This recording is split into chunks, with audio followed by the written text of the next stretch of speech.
Rodrigo Valcárcel y yo llevábamos 4 años enredados. Al llegar al 4.º año, de pronto me sentí cansada.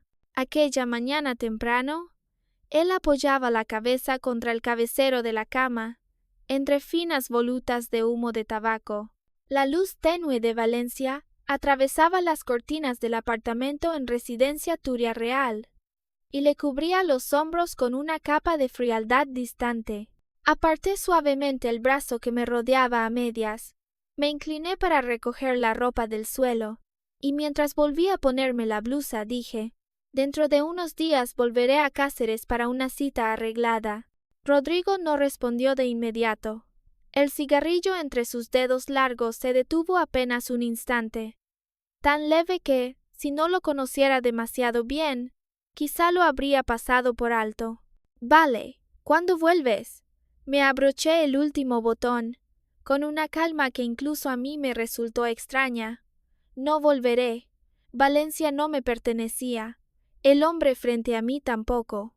Yo había apoyado la cabeza en el pecho de Rodrigo, dejándole acariciarme la cintura. Su palma era cálida, y aquel calor se filtraba poco a poco por mi piel, haciéndome querer creer, aunque fuera por un instante, que estaba siendo querida. «Eres realmente débil». Él solía decirlo con esa voz baja y ronca, mitad burla, mitad ternura. Durante 4 años nunca pude resistirme a esa intimidad suya. Un hombre de traje gris frío, sentado en una sala de reuniones como si hubiera nacido para controlarlo todo, pero cuando se inclinaba para besarme, olía ligeramente a tabaco, de una forma muy tenue y muy peligrosa. Yo había correspondido a aquellos besos. También había pensado, estúpidamente, que algún día el lugar a su lado sería realmente mío. Pero lo más valioso en una persona es conocer bien su posición. Yo no era más que una costumbre cómoda para Rodrigo Valcárcel, obediente, sensata, sin causar problemas. Por eso él me había mantenido a su lado un poco más de tiempo. Esas palabras las escuché en su despacho. Sergio y el grupo de amigos de Rodrigo reían y charlaban entonces. Yo estaba fuera, junto a la puerta entreabierta, oyendo cada palabra caer como piedras frías. Ella es obediente, no como la chica de los Salcedo, que arma líos todos los días. Rodrigo, deja de hacerte el duro.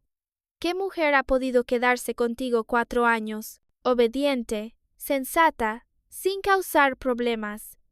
Esa es la razón por la que ha podido estar conmigo tanto tiempo. ¿Casarme? No broméis. ¿Acaso no sabes qué clase de hombre soy? Lo escuché todo. Después de oírlo, ya no podía seguir fingiendo que no sabía nada, ni engañarme pensando que esos 4 años podían cambiarse por un final. El budismo dice que del amor nace la preocupación, y del amor nace el miedo. Al final, me enamoré de alguien de quien no debía enamorarme, y perdí hasta quedar destrozada. Si uno se aleja del amor, no habrá preocupación ni miedo. Ahora también había llegado el momento de irme. Rodrigo bajó la mirada hacia mí durante mucho tiempo. ¿Lo has pensado bien? Sí, lo he pensado bien. Bajé la cabeza y miré los dibujos del suelo brillante de la Residencia Turia Real. Ese complejo de lujo era un lugar que la gente miraba desde fuera con admiración, y con mis capacidades, probablemente mi sueldo de todo un mes no alcanzaría ni para comprar una baldosa. El día en que Rodrigo apareció en mi vida fue como un príncipe de cuento, tendiéndome la mano para invitarme a entrar en un baile deslumbrante. Pero cuando sonaran las campanadas de medianoche, todo tendría que volver al punto de partida. Rodrigo, ya no soy una niña. Él se levantó de la cama y se sirvió una copa. El sonido del hielo chocando contra el vaso fue frío. Se la bebió de un trago. «No tomes tanto hielo. Tu estómago no». Antes de que pudiera terminar, Él me bloqueó las palabras con un beso. El licor helado pasó a mi boca y me hizo atragantarme hasta toser. Yo no dejaba de toser, mientras Rodrigo me daba palmaditas en la espalda con ternura, sin parecerse en absoluto al hombre cruel de un segundo antes. Cuando te cases, recuerda invitarme. Te daré un regalo de boda muy generoso. Después de todo, me has acompañado tantos años. No dejes que otros te menosprecien. Sentí el corazón como si lo hubieran sumergido en licor frío y fuerte. Oí mi propia voz responder suavemente, «Está bien». Ese día Rodrigo se marchó con el traje gris frío que yo misma había elegido para él. También era el traje que llevaba la primera vez que nos conocimos. Me quedé frente al espejo ajustándole la corbata. Él medía casi 1,90 m, con hombros anchos y cintura estrecha. Era una figura nacida para llevar traje. En el espejo, los dos parecíamos una pareja hermosa y estable, pero solo yo sabía que ese sueño estaba a punto de terminar. Cuando bajé la cabeza para alisarle el último pliegue de la chaqueta, sentí de pronto un calor leve en la coronilla.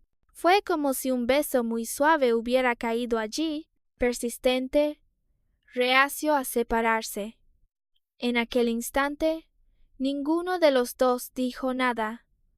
Después de que Rodrigo se fue, yo quedé como si me hubieran vaciado de fuerzas. Me senté en el suelo del vestidor durante mucho tiempo, mirando mis cosas quietas en aquella habitación que yo había cuidado como si de verdad fuera un hogar. Su maquinilla de afeitar estaba junto a mi perfume. Sus camisas colgaban al lado de mis vestidos.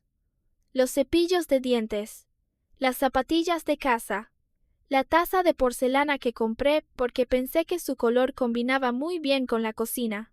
Durante esos 4 años, fui como una pequeña esposa ocupada, feliz de cuidar aquella casa. Había vivido con los ojos abiertos dentro de un sueño de 4 años, esperando ingenuamente no tener que despertar nunca. Pero si era un sueño, tarde o temprano debía terminar. Me llevó todo un día recoger todas mis cosas. Cuando arrastré la maleta fuera de la residencia Turia Real, recordé de pronto una frase de The Truman Show. Si no nos volvemos a ver, buenos días, buenas tardes y buenas noches. En mi última noche en Valencia, fui a un bar famoso de la ciudad. Como a Rodrigo no le gustaba, antes casi nunca iba a sitios así. Pero esa noche, de pronto quise encontrar un lugar donde beber unas copas, como si bastara que el alcohol fuera lo bastante fuerte para arrancarme del pecho aquellos 4 años. El bar era más interesante de lo que imaginaba. Las luces tenues caían sobre la barra de piedra negra, la música grave, el olor a alcohol, los perfumes y las risas de desconocidos se mezclaban, formando un mundo completamente distinto al apartamento frío de Rodrigo. Sostuve el menú escrito con tinta invisible y lo miré una y otra vez. El camarero, con chaleco negro, colocó frente a mí un cóctel transparente, coronado por un pequeño pétalo. La carta de Dorothy, dijo. Invita a nuestro jefe. Alcé una ceja y miré hacia donde señalaba. Bajo las luces parpadeantes, un hombre joven levantaba su copa hacia mí. Al principio no lo reconocí, hasta que atravesó la multitud y se acercó un poco más. En él había un leve aroma a madera. Cuando sonreía entornando los ojos, parecía exactamente un pequeño zorro que había crecido. Algún recuerdo lejano se removió en mi corazón. El adolescente que solía seguirme en silencio por el viejo edificio de Cáceres, el niño que siempre tiraba de mi uniforme cuando lo acosaban, se superpuso poco a poco con el rostro llamativo que tenía delante. Bruno Echevarría levantó su copa y la chocó suavemente contra la mía. Mis 4 años en Valencia terminaron aquella noche. Y otra historia, quizá, también empezó justo en ese instante. ¿Cuánto tiempo sin verte, Inés? Aquella voz cayó junto a mi oído. tan familiar, que hizo que mi mano se quedara inmóvil sobre la copa. Levanté la cabeza para mirar al hombre frente a mí. Las luces del bar cubrían su rostro con una mezcla ambigua de claridad y sombra. Nariz alta, comisuras apenas curvadas, ojos castaños claros con una sonrisa perezosa. Había crecido mucho, y sus hombros también eran más anchos. Ya no era el niño delgado que solo sabía bajar la cabeza y caminar detrás de mí. Pero esa forma de sonreír entornando los ojos seguía siendo exactamente la misma. Lo miré unos segundos y no pude evitar levantar la mano para darle un golpe fuerte en la cabeza. ¿Ahora ya no me llamas hermana mayor, niño insolente? Bruno Echevarría se sujetó la cabeza, pero sonrió hasta cerrar los ojos. Aquella sonrisa arrastró de inmediato mis recuerdos hacia años muy lejanos y viejos. En el pequeño bloque de pisos de Cáceres, pequeños, Bruno vivía justo en el piso de enfrente del mío. Entonces era muy guapo, pero su carácter era tan introvertido que casi parecía solitario. En el edificio, los niños solían susurrar que no tenía padre. Por ese rumor, casi nadie quería jugar con él. En realidad, su padre casi nunca volvía a casa. Cada vez que aparecía aquel hombre llamado Gonzalo Echevarría, aunque solo nos separara una pared, yo podía oír las peleas ensordecedoras del piso de al lado, el llanto de una mujer, el rugido de un hombre, el ruido de objetos rompiéndose. Todo se mezclaba en un sonido que inquietaba a cualquiera. Mi madre, Elvira, sentía mucha pena por Bruno. Cada vez que la casa de al lado volvía a llenarse de ruido, ella buscaba cualquier excusa para tocarles la puerta y traer a Bruno a nuestra casa a comer y hacer los deberes conmigo. También me decía que en el colegio debía cuidarlo más y no dejar que otros lo acosaran. La preocupación de mi madre no era exagerada. A esa edad, la maldad entre niños siempre es directa e inesperada. Bastaba una frase, como niño sin padre, un empujón en el hombro o una mochila arrojada al suelo para arrinconar a un niño silencioso como Bruno. Y yo ya estaba acostumbrada a que cada vez que lo acosaban, la primera persona que se ponía delante de él fuera yo. Entonces Bruno hablaba muy poco. No sabía responder, ni sabía llorar en voz alta. Cada vez que yo lo tiraba detrás de mí, él solo bajaba la cabeza y sujetaba con los dedos el borde de mi uniforme. Lo hacía con muy poca fuerza, como si temiera molestarme si apretaba demasiado. Una vez me giré y lo regañé. Bruno, eres un chico, ¿por qué siempre dejas que te molesten? Él levantó la cabeza y me miró con unos ojos negros tan limpios que de pronto sentí que había hablado demasiado duro. Después solo respondió en voz baja: porque tú vendrás. Aquella frase me dejó atragantada durante mucho tiempo. Desde entonces, cada vez que lo veía caminar solo por el pasillo con la cabeza baja, inconscientemente reducía el paso y esperaba a que corriera tras de mí. Yo había pensado que aquel niño crecería siempre a mi lado, pero un día, en el último año de instituto, Bruno y su madre desaparecieron de pronto de aquel viejo bloque, sin despedida, sin una nota, ni siquiera el sonido de una maleta. El piso de enfrente quedó cerrado y silencioso. Mi madre dijo que era algo bueno. Dijo que Maite por fin había salido del sufrimiento y que madre e hijo habían sido llevados a una vida mejor. Entonces estuve triste varios días. No sabía qué era exactamente esa vida mejor de la que hablaban los adultos. Solo sabía que, desde aquel día, ya no hubo nadie caminando en silencio detrás de mí, tampoco nadie en el pasillo tirando con cuidado de mi uniforme para preguntar si ese día podía venir a mi casa a comer. No esperaba que un viejo conocido, después de tantos años sin vernos, apareciera de pronto ante mis ojos de esa manera. ¿Por qué me miras así? Bruno se inclinó un poco más hacia mí. El leve aroma a madera de su cuerpo se mezclaba con el del cóctel, limpio y con un toque peligroso. Volví en mí y bebí un sorbo. Solo no esperaba que te convirtieras en alguien así.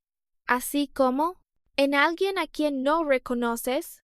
Le lancé una mirada. En alguien que sabe presumir muy bien. Bruno soltó una carcajada. Su risa era mucho más profunda que antes. Pero en ese instante aún vi la sombra del niño de aquellos años. El niño que siempre bajaba la cabeza, siempre callaba y siempre se quedaba detrás de mí. Ahora se había convertido en un hombre capaz de destacar en medio de una multitud. ¡Qué bien! Sentí que mi corazón latía con fuerza. No era exactamente emoción amorosa, ni tampoco simple alegría. Era la sensación de ver un recuerdo que creías cubierto de polvo, revivir ante tus ojos, más completo y cálido de lo que imaginabas. He oído que acabas de romper. Bruno lo dijo de pronto. La mano con la que sostenía la copa se detuvo ligeramente. Lo miré. Tus noticias corren rápido, porque siempre he estado pendiente de ti. Lo dijo con tanta naturalidad que por un momento no supe distinguir si era una broma o algo sincero. Bajé la mirada hacia el cóctel frente a mí. La carta de Dorothy tenía un sabor ligeramente dulce, con un regusto apenas picante, como un consuelo escondido en el alcohol. Bruno, después de tantos años sin vernos, ¿dónde aprendiste a hablar así? De echarte de menos durante demasiado tiempo. Me quedé sin palabras.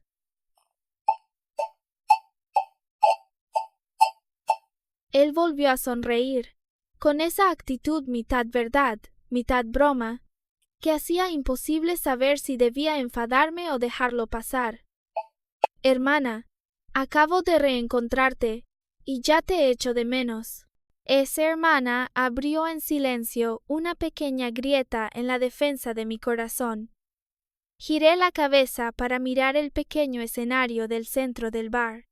Las luces giraban despacio. La música sonaba cálida y profunda, y desconocidos brindaban y se reían. El mundo seguía animado, como si nadie acabara de perder 4 años de su vida. Bruno se sentó a mi lado y no preguntó nada más sobre Rodrigo. Solo pidió en silencio un vaso de agua tibia para mí y dijo con una voz muy suave: «Bebe poco. Mañana aún tienes que volver a Cáceres». Miré el vaso de agua tibia frente a mí y de pronto me dieron ganas de reír. Durante 4 años al lado de Rodrigo, yo era quien recordaba que su estómago no estaba bien, que no debía beber demasiado hielo, qué corbata combinaba con qué traje y qué aroma le gustaba en la habitación. Y sin embargo, esa noche, quien me recordó que bebiera poco fue Bruno. El niño al que yo había protegido detrás de mi espalda había crecido hasta poder volver para cuidar de mí. Aquella noche no me emborraché. Solo me quedé en el bar durante mucho tiempo, escuchando a Bruno contarme algunas cosas triviales después de marcharse de Cáceres. Habló muy poco de los días difíciles, pasando por encima de la vida en la familia. Echevarría con unas pocas frases ligeras. Sabía que evitaba deliberadamente las heridas antiguas, igual que yo evitaba mencionar mis 4 años en Valencia. Hay dolores que no se pueden contar de inmediato solo porque te has reencontrado con alguien del pasado. Necesitan tiempo, silencio y una persona sentada a tu lado que no te obligue a explicarte. El Bruno de aquella noche era precisamente esa persona. Cuando salí del bar, Valencia ya estaba entrada la noche. El viento frío cruzaba la calle, trayendo un leve olor a mar. Me ajusté el abrigo y miré las luces de la ciudad extendiéndose ante mí. Bruno estaba a mi lado. ¿De verdad no vas a volver? Sabía que no preguntaba por el bar. También sabía que preguntaba por Rodrigo. Guardé silencio un momento y asentí suavemente. No voy a volver. Él me miró durante mucho tiempo, luego curvó los labios. Entonces está bien. Bruno Echevarría. ¿Sí? Acabo de romper. Lo sé. Estoy muy cansada. También lo sé. No tengo ganas de jugar a nada sentimental contigo. Bruno estaba bajo la farola, con las pestañas bajas y una sonrisa que se apagó un poco, pero enseguida levantó la cabeza y me miró, con los ojos claros y obstinados como en aquellos años. No pasa nada. Esta vez puedo esperarte. No respondí. Solo arrastré mi maleta, me di la vuelta y caminé hacia el hotel que había reservado. Los pasos de Bruno no sonaron detrás de mí.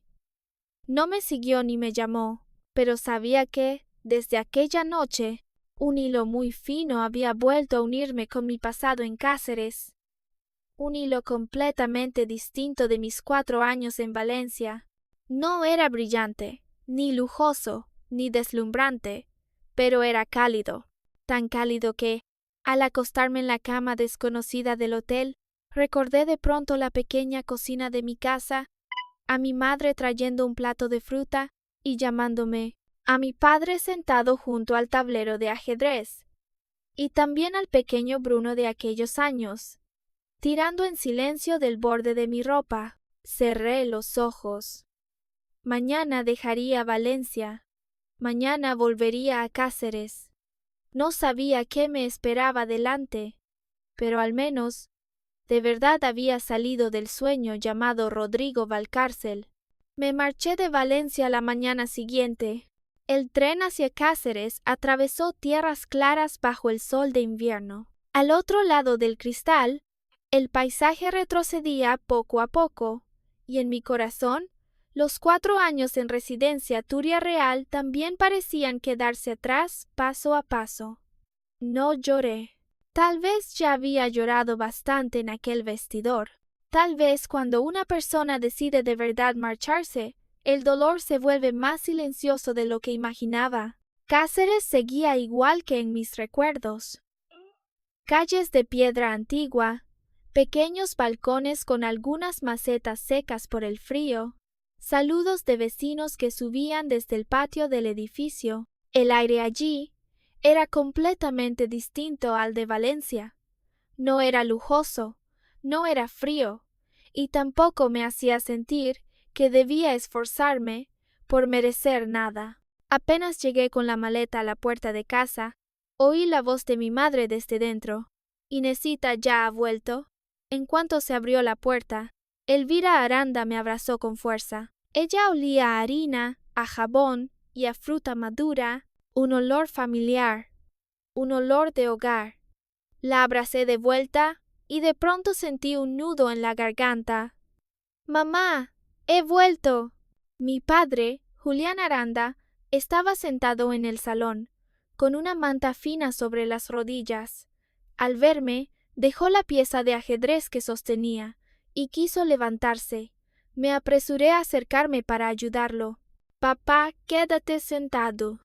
Él sonrió, con el rostro algo pálido, pero los ojos tan amables como siempre. «Con que hayas vuelto ya está bien.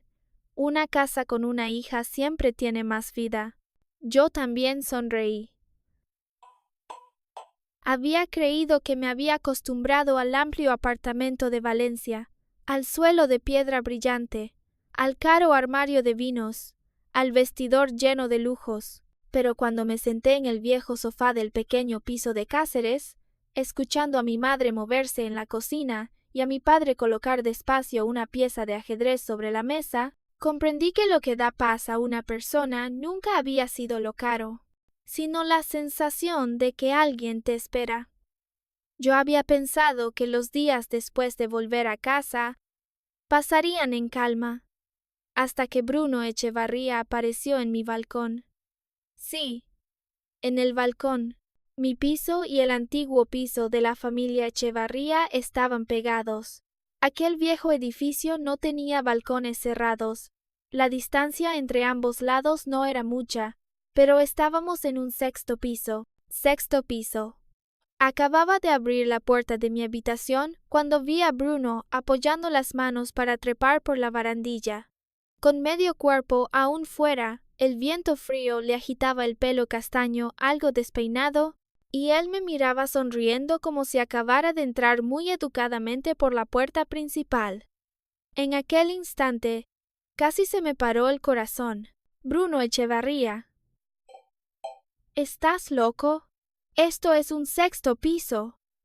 Bruno saltó con ligereza al balcón, se sacudió las manos y se acercó para abrazarme. No te enfades, hermana. Solo te he echado demasiado de menos. Me abrazó muy fuerte, tan fuerte que casi no podía respirar. Yo estaba furiosa y asustada a la vez, y levanté la mano para empujarlo por los hombros. Te echo de menos. Te echo de menos.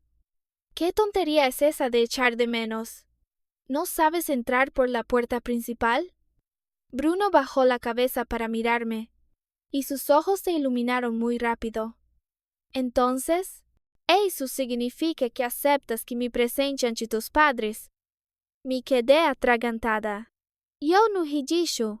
Eso. Él volvió a sonreír, con esa misma actitud de pequeño zorro ya crecido, tan molesta que una no sabía cómo seguir regañándolo. Justo en ese momento, llamaron a la puerta de mi habitación, y ésta se abrió. Inesita, sal a comer fruta, cariño. Ah, tu padre fue al mercado temprano a comprarla para ti. Está muy fresca. Mi madre entró. Yo me quedé rígida de inmediato. Bruno reaccionó muy rápido y retrocedió casi sin hacer ruido hacia el balcón. Lo advertí con la mirada para que no hiciera tonterías. Mi madre tenía la tensión alta y no soportaba sustos. Él asintió obedientemente. Mi madre me miró con sospecha. ¿Con quién hablabas hace un momento con ese tono? Tomé el móvil de la mesa sin cambiar de expresión. Un subordinado de la empresa se equivocó en un dato. Lo regañé un poco. No podía decirle a mi madre que en la casa de al lado había un Spider-Man que acababa de trepar al balcón del 6º piso para tener una cita con su hija, y que ahora seguía escondido ahí fuera. Mi madre no sospechó durante mucho. Arrastró una silla y se sentó. Titubeó un momento y preguntó: Por cierto, ese niño Bruno de al lado, ¿no volvió contigo? ¿Por qué no viene un rato a casa? Me quedé inmóvil. ¿Mamá sabe que volvió? Cuando volvisteis los dos hicisteis bastante ruido. Lo vi todo por la mirilla. No lo hice a propósito, ¿eh? Mi madre volvió a suspirar. Ese niño Bruno también da mucha pena. Desde pequeño le gustabas.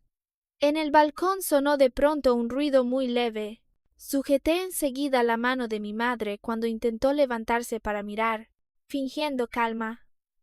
Sigue hablando, mamá. Pero antes de que pudiera continuar, sonó el timbre. Desde fuera llegó la voz de mi padre abriendo la puerta. Buenos días, tío. Soy Bruno, el niño que vivía enfrente de pequeño. El que siempre iba detrás de Inés y venía a menudo a gorronear comida a vuestra casa. La voz de Bruno sonaba tan obediente que se me puso la piel de gallina. Mi padre se quedó aturdido un instante y enseguida se alegró. Ah, sí, te recuerdo. Brunito, ¿verdad? Mi madre lo oyó y dejó de preocuparse por interrogarme. Salió corriendo, encantada. Yo la seguí con el corazón en vilo. Bruno estaba en la puerta cargado con bolsas grandes y pequeñas, fruta, vino, pasteles y algunos regalos para mis padres. Me miró y sonrió radiante. Lo miré con los ojos muy abiertos de rabia. Esto era un 6º piso. ¿De verdad este tipo se creía Spider-Man? Desde aquel día, Bruno se instaló prácticamente en mi casa. Venía todos los días a marcar territorio, a comer y beber gratis. Claramente, de pequeño era un niño callado y solitario que, si quería decir algo, solo sabía tirar de mi ropa. Pero ahora no solo se ofrecía a hacer las tareas de casa, sino que además decía palabras bonitas sin parar. Esa boquita suya adulaba con tanta habilidad que tuve que mirarlo con otros ojos. Ayudaba a mi madre a lavar verduras y alababa su sopa diciendo que era mejor que la de cualquier restaurante de Valencia.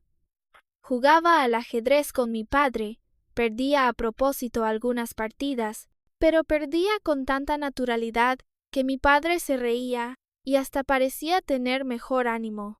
Me senté a un lado viendo a aquel joven mimar a los dos mayores hasta dejarlos aturdidos, y por dentro no pude sino admirarlo. El Bruno Echevarría de ahora ya no era tan fácil de manejar como el de antes. Aprovechando que mis padres estaban contentos, entré en el estudio para revisar los informes médicos de mi padre. La situación era peor de lo que imaginaba. Mi padre había recibido un trasplante de riñón. Durante los últimos años, toda la familia había sido muy cuidadosa, pero últimamente los signos de rechazo eran cada vez más graves. Llamé al médico que lo trataba en Cáceres. Su voz era muy prudente, y cada palabra me hundía más el corazón. Dijo que la familia debía prepararse psicológicamente. Dijo que, si teníamos condiciones, debíamos llevar a mi padre a un gran hospital de Valencia para más pruebas. Dijo que lo mejor era hacer planes cuanto antes. Me quedé en el estudio durante mucho tiempo, con el teléfono aún en la mano, pero la mente completamente en blanco. Durante 4 años pensé que el amor era lo que más hacía sufrir a una persona, pero en el momento en que escuché al médico hablar de la enfermedad de mi padre, entendí que en este mundo hay miedos más profundos que un desamor. Tenía miedo de perder a mi familia, miedo de que esa pequeña casa que acababa de recuperar su calor, perdiera de pronto a una persona. Cuando salí del estudio, Bruno estaba sentado frente a mi padre junto al tablero de ajedrez. Levantó la cabeza y me miró una sola vez. Con esa sola mirada, la sonrisa de su rostro se desvaneció. Se dio cuenta de que mi ánimo no estaba bien, pero no preguntó nada delante de mis padres. Por la tarde, mi madre me arrastró a la cocina para preparar empanadillas para la Nochevieja. Harina, relleno de carne, cebolla picada, olor a pimienta y aceite de oliva hicieron que la cocina se volviera mucho más cálida. Bruno también insistió con entusiasmo en ayudar. El resultado fue que rompió la masa, esparció harina por toda la mesa y casi tiró el cuenco del relleno. No pude soportarlo más y lo eché firmemente al estudio para jugar al ajedrez con mi padre. Mi madre envolvía las empanadillas mientras se reía. Este chico parece listo, pero en la cocina es torpísimo. Bajé la cabeza y no pude evitar que se me curvaran los labios. Justo entonces, mi teléfono vibró. El nombre que apareció en la pantalla hizo que mi mano se detuviera. Rodrigo Valcárcel. Miré la pantalla durante mucho tiempo y al final salí al balcón para contestar. Al otro lado había mucho silencio. Un rato después, sonó la voz de Rodrigo, más ronca que en mi recuerdo. Inés, estoy abajo de tu casa. ¿Puedes bajar a verme? Sentí como si algo me apretara suavemente el corazón. Casi quise colgar de inmediato, pero antes de que pudiera hacerlo, él añadió: «Esta noche esperaré todo el tiempo hasta que estés dispuesta a bajar». Colgué. Al volver a la cocina, intenté seguir con calma lo que estaba haciendo, pero rompí varias masas de empanadillas seguidas. Mi madre ya no pudo mirarlo más. «Ay, niña, deja de destrozar esas masas». Dejé una masa rota y dije con voz un poco apresurada: «Se acabó la harina. Voy a comprar un poco más». Sin esperar a que mi madre respondiera, me quité el delantal, tomé el abrigo y bajé deprisa. El viento nocturno de Cáceres era más frío de lo que esperaba. Bajo el viejo bloque, un coche negro estaba aparcado en silencio junto a la calle. Sin mirar la matrícula, supe que era el coche de Rodrigo. Él estaba sentado dentro, con la ventanilla bajada a medias. La luz de la farola dividía su rostro en dos zonas de luz y sombra. Seguía teniendo esa apariencia distante y noble, pero entre sus cejas había un cansancio muy evidente. Me quedé un rato fuera del coche. Al final, abrí la puerta y me senté en el asiento del copiloto. El habitáculo quedó de inmediato envuelto en un leve olor a tabaco y en el perfume familiar. Fuera, las voces del barrio preparándose para recibir el año nuevo sonaban animadas. Había risas de niños, fuegos artificiales lejanos y gente llamándose desde los balcones.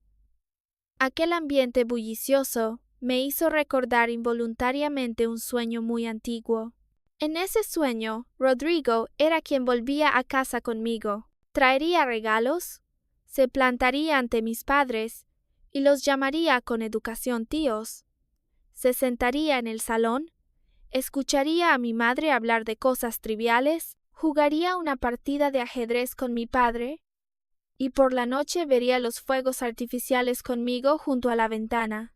Durante esos años, estuve a su lado de forma indefinida, soñando y esperando a que el sueño terminara. Ahora ese sueño realmente había aparecido bajo mi casa, pero yo solo sentí que el dolor en mi corazón era silencioso. Rodrigo giró la cabeza para mirarme. Esto es para ti. Puso una llave en mi palma. Bajé la cabeza para mirarla. Era la llave del apartamento de residencia Turrialreal, la llave que yo había dejado sobre la mesa cuando me fui. No entendía qué quería decir. Justo después, me entregó una hoja fina. La abrí y miré. Era un contrato de donación voluntaria de inmueble. La fecha de firma era de un año antes, cuando aún no habíamos roto. La voz de Rodrigo era muy baja. El apartamento de residencia Turrialreal ya lo puse a tu nombre. Si te gusta, quédate allí. Si no te gusta, véndelo. Sostuve el papel y sentí fríos los dedos. Él sacó otro objeto pequeño. Y esto también. Creo que lo olvidaste al irte. Era una vieja medalla de protección. Aquel año, tuve que suplicarle mucho a Rodrigo para que sacara tiempo y me acompañara al santuario de Santa Áurea. Una para mí, una para él. Decían que aquel lugar era muy milagroso para quienes pedían un destino amoroso. No la olvidé. Simplemente había despertado del sueño. Rodrigo me miró durante mucho tiempo, con una emoción que yo había esperado durante 4 años, pero que ahora llegaba demasiado tarde. Lo he pensado mucho. Y aún así, quiero decirte algo muy vulgar. Sonrió suavemente, pero aquella sonrisa estaba agotada. Si en el futuro Bruno te hace daño, puedes venir a buscarme cuando quieras. Levanté la cabeza, no queriendo que las lágrimas cayeran. Pero al hacerlo, vi la vieja horquilla que yo había sujetado casualmente en el parasol del asiento del copiloto. Seguía exactamente en el mismo sitio. Las lágrimas se desbordaron de golpe. Yo había existido de verdad en la vida de Rodrigo Valcárcel. Había existido en la corbata que llevaba, en el vaso de agua tibia que yo dejaba junto a la cama, en el perfume al lado de su maquinilla de afeitar, en aquella pequeña horquilla olvidada en su coche. Pero existir no significa ser elegida. Apreté la medalla en la mano y mi voz tembló. Rodrigo, quizá no lo sabes. Yo de verdad usé todas mis fuerzas para amarte, obediente, sin causar problemas, sin armar líos. Esa es la razón por la que pude quedarme a tu lado. Dije cada palabra muy despacio. En el silencio del coche, mi voz sonaba extrañamente ligera, pero cada frase que caía hacía que el rostro de Rodrigo Valcárcel palideciera un poco más. ¿Casarme? No bromes. ¿Acaso no sabes qué clase de hombre soy? Lo miré. mirando al hombre al que había amado hasta casi perderme a mí misma. Soy una mujer obediente, no como la chica de los Salcedo, que solo sabe armar líos todo el día. Rodrigo apretó los labios. La mano que tenía sobre el volante se cerró con fuerza, hasta que sus nudillos se pusieron blancos. Un rato después, sacó temblando la cajetilla de tabaco e intentó encender un cigarrillo, pero el mechero no prendía por más que lo pulsaba. En mi memoria, Rodrigo siempre estaba sereno. Podía sentarse en una sala de reuniones llena de gente mayor que él, y aún así hacer que todas las miradas se centraran automáticamente en su figura. Podía decidir con unas pocas frases el destino de un proyecto de millones de euros. Tina podía mirar con frialdad las discusiones de otros y luego terminarlo todo con calma, pero en ese momento parecía alguien que había perdido algo muy importante. Hasta el gesto de encender un cigarrillo se volvía torpe. Inés, ¿lo escuchaste todo? Sí. Ni una palabra equivocada. Rodrigo bajó la cabeza. Las comisuras se movieron ligeramente, pero durante mucho tiempo no pudo decir nada.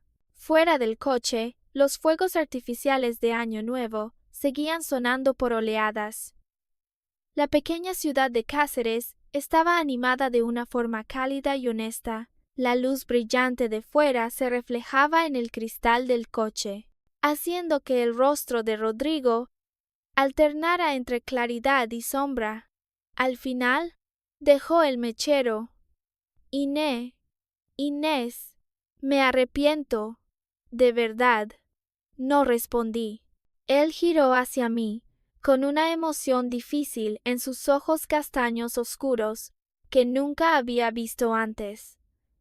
Después de que te fuiste, sentí lo vacío que estaba el apartamento. Pensé que solo eras una parte familiar de mi vida, pero resulta que ocupabas un lugar muy importante en mi corazón. Lo escuché con mucha calma, con tan calmada que hasta yo misma me sorprendí. Si hubiera sido un año antes, incluso solo unos meses antes, quizá con escuchar a Rodrigo decir esas palabras, me habría ablandado de inmediato. Me habría convencido de que él simplemente no sabía expresarse